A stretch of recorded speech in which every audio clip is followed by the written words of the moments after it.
பசியாக இருக்கிற நீங்கள் பாக்கியவான்கள். பசியாக இருந்தால் வேதனைலாம் கஷ்டம்லாம் எப்படி பாக்கியவானாக இருப்போம் அப்படின்னு பார்த்தா அதை தொடர்ந்து சொல்லப்பட்டிருக்கு, திருப்தி அடைவீர்கள். ஏன் பாக்கியவான் சொல்லப்பட்டிருக்குன்னா திருப்தி அடைய போகிறோம், அதனால் நம்ம பாக்கியவான்கள்.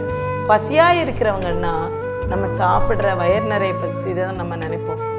நிறைய பசிகள் இருக்குது, தேவைகள் இருக்குது, பொருள் தேவை, பண தேவை, இட தேவை, வேலை தேவை, குடும்பத்தினருக்குள்ள எவ்வளவோ தேவைகள், எல்லாமே பசி தான். நம்ம பசி அப்படின்னு சொன்னோடனே வயிற்று பசியை நினைப்போம். ஏன்னா எப்படி அந்த வயிற்று பசியை தாங்க முடியாததோ அதே மாதிரி சில இக்கட்டான நேரங்களில் அந்த தேவைகள் சந்திக்கப்படலைன்னா இப்படி பசியை போன்ற ஒரு மிக கடினமான காரியம். அதனால தான் பசியாக இருப்பீர்கள், அதனால் திருப்தி அடைவீர்கள் அப்படின்னு சொல்லப்படும்.